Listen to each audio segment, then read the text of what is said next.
நாளைக்கான வீடியோ தாங்க வந்திருக்கு. வீடியோ வந்து சூப்பரா இருந்துச்சு அப்படின்னு தான் சொல்லணும். கார்த்தி மேல தான் தப்பு இருக்கு. கார்த்தி வந்து தனத்த வந்து என்னெல்லாம் பண்ணாங்க அப்படின்னு சொல்லிட்டு அந்த இன்ஸ்பெக்டர் வந்து கண்டுபிடிக்கிற மாரி தான் காட்டிக்கிட்டு இருக்காங்க. அதெல்லாம் பார்க்குறக்குமா சேனல மட்டும் மறக்காம லைக் அண்ட் சப்ஸ்கிரைப் மட்டும் பண்ணிருங்க.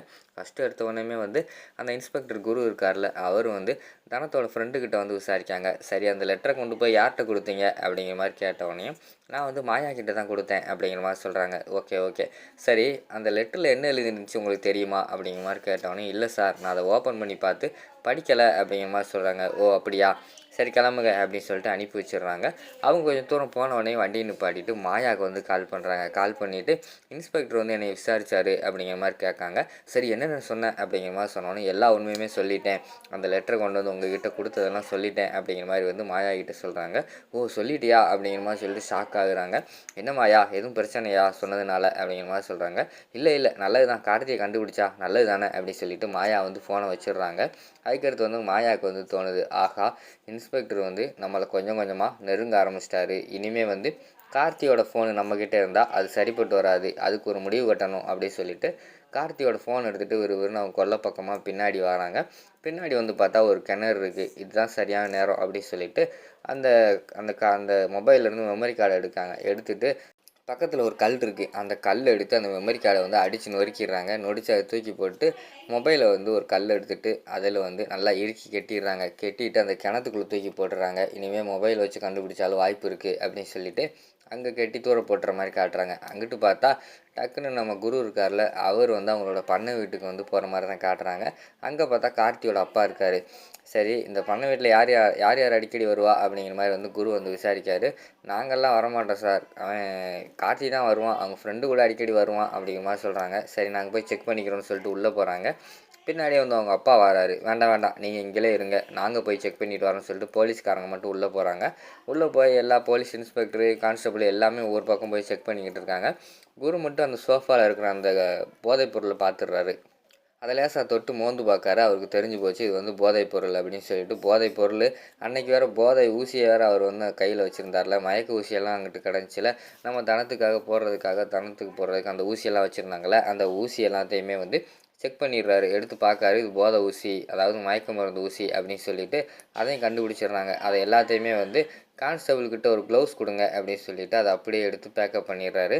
அடுத்து உள்ளே போகிறாங்க. எனக்குள்ளே லேப்டாப் இருக்குது. அந்த லேப்டாப் ஓப்பன் பண்ணி டக்குன்னு அதில் ஒரு பென்ட்ரைவ் சொருவி அதில் என்னென்ன இருக்கோ அதை எல்லாத்தையுமே வந்து பென்ட்ரைவில் ஏற்றிடுறாரு.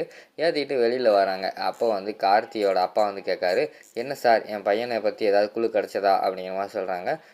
கிடைக்கும் சார், கண்டுபிடிச்சிருவோம், நீங்கள் ஒன்றும் கவலைப்படாதீங்க அப்படின்னு சொல்லிட்டு அந்த இடத்துலேருந்து குரு வந்து போயிடுறாரு. அடுத்த சீனில் பார்த்துக்கிட்டோம்னா நம்ம கார்த்தி அவங்க பண்ணை தோட்டத்தில் இருக்கல, அங்கே வந்து கார்த்தி புதைச்ச இடத்துல வந்து அந்த தண்ணி தொட்டிக்காக வந்து தோண்ட ஆரம்பிச்சிடுறாங்க. அவங்க கொஞ்சம் தோண்டிக்கிட்டே இருக்காங்க. தோண்டின உடனே கொஞ்சம் நேரத்தில் வந்து ஜேசிபிக்கார் நிப்பாட்டிடுறாரு. என்னையா நிப்பாட்டிட்டீங்க அப்படிங்கிற மாதிரி கேட்டவுடனே, சார் இல்லை சார் உள்ளே ஏதோ தென்படுற மாதிரி இருக்குது, தோண்ட முடியாது அப்படிங்கிற மாதிரி சொன்னோடனே ஊர் பொதுமக்கள்லாம் சேர்ந்து, யோ உள்ளே இறங்கி தோண்டுங்கய்யா, என்ன இருக்குன்னு பாருங்கய்யா அப்படிங்கிற மாதிரி சொல்கிறாங்க. சரின்னு சொல்லிட்டு உள்ளே இறங்கி தோண்டி பார்க்காங்க. பார்த்தா கார்த்தியோட பாடி வருது. அதை பார்த்தோன்னே லிங்கம் வந்து, ஐயா இது நம்ம கார்த்தியா அப்படிங்கிற மாதிரி கத்துறாங்க. ஐயோ கார்த்தி அப்படின்னு சொல்லிட்டு அவங்க அப்பா, அதுக்கடுத்து அவங்க அத்தை எல்லாமே வந்து அழுக ஆரம்பிச்சிடுறாங்க. இங்கிட்டு பார்த்தா நம்ம ஜானகிக்கும் மாயாவுக்கும் பயங்கரமான ஷாக் ஆயிடுது. என்னடா இது, கார்த்தியை கண்டுபிடிச்சிட்டாங்களே, அவ்வளோதான் போச்சு அப்படின்னு சொல்லிட்டு அவங்க ஒரு பக்கம் அழுகிற மாதிரி காட்டிக்கிட்டு இருக்காங்க. இங்கிட்டு பார்த்தா நம்ம இவங்க இருக்காங்கல்ல, புவனேஸ்வரி விறுவிறுன்னு வந்து ரகுராமோட சட்டையை பிடிச்சிடுறாங்க. சட்டையை பிடிச்சிட்டு, ஏய் ரகுராம், எப்படி எங்கள் குடும்பத்தை இப்படி சீரழிச்சிட்டேல, உன்னால் வந்து அந்த காலத்தில் இந்த காலம் வரைக்கும் எங்கள் குடும்பத்தில் உயிர் போய்கிட்டு தான் இருக்குது அப்படி இப்படின்னு சொல்லிட்டு கத்த ஆரம்பிச்சிடுறாங்க. அதை பார்த்தோன்னே ஜானகிக்கு வந்து ஒரு மாதிரி ஆயிடுது. அவங்க வந்து போய் அவரை விடுங்க, அவர் ஒன்றும் பண்ணலை, அவர் ஒன்றும் பண்ணலை அப்படிங்கிற மாதிரி கத்திக்கிட்டு இருக்கிற மாதிரி காட்டுறாங்க. டக்குன்னு பார்த்தா அது வந்து கனவுலேருந்து இருந்துச்சு. அவர் ஒன்றும் பண்ணலை, அவர் ஒன்றும் பண்ணலைன்னு கத்திக்கிட்டு இருக்கிற மாதிரி தான் காட்டுறாங்க. பார்த்தா வீட்டில் உள்ள எல்லாருமே கூடிடுறாங்க. என்னாச்சு என்னாச்சு அப்படிங்கிற மாதிரி சொன்னோடனே, இல்லை கனவு அப்படிங்கிற மாதிரி சொல்லிக்கிட்டு இருக்காங்க. அது ஒன்றும் இல்லை பெரியம்மா, கனவு அப்படி தான் வரும் வரும் அப்படிங்கிற மாதிரி சொல்லிவிட்டு மாயா வந்து அதை வந்து புரிஞ்சுக்கிறாங்க. சரி என்ன, அது என்ன நீ அவர் ஒன்றும் பண்ணாதீங்க, அவர் இன்னும் பண்ணலை அப்படிங்கிற மாதிரி சொல்லிகிட்டே இருக்கீங்க அப்படிங்கிற மாதிரி சொன்னோடனே அந்த இடத்துல சிவராம் வந்து காப்பாற்றுறாரு.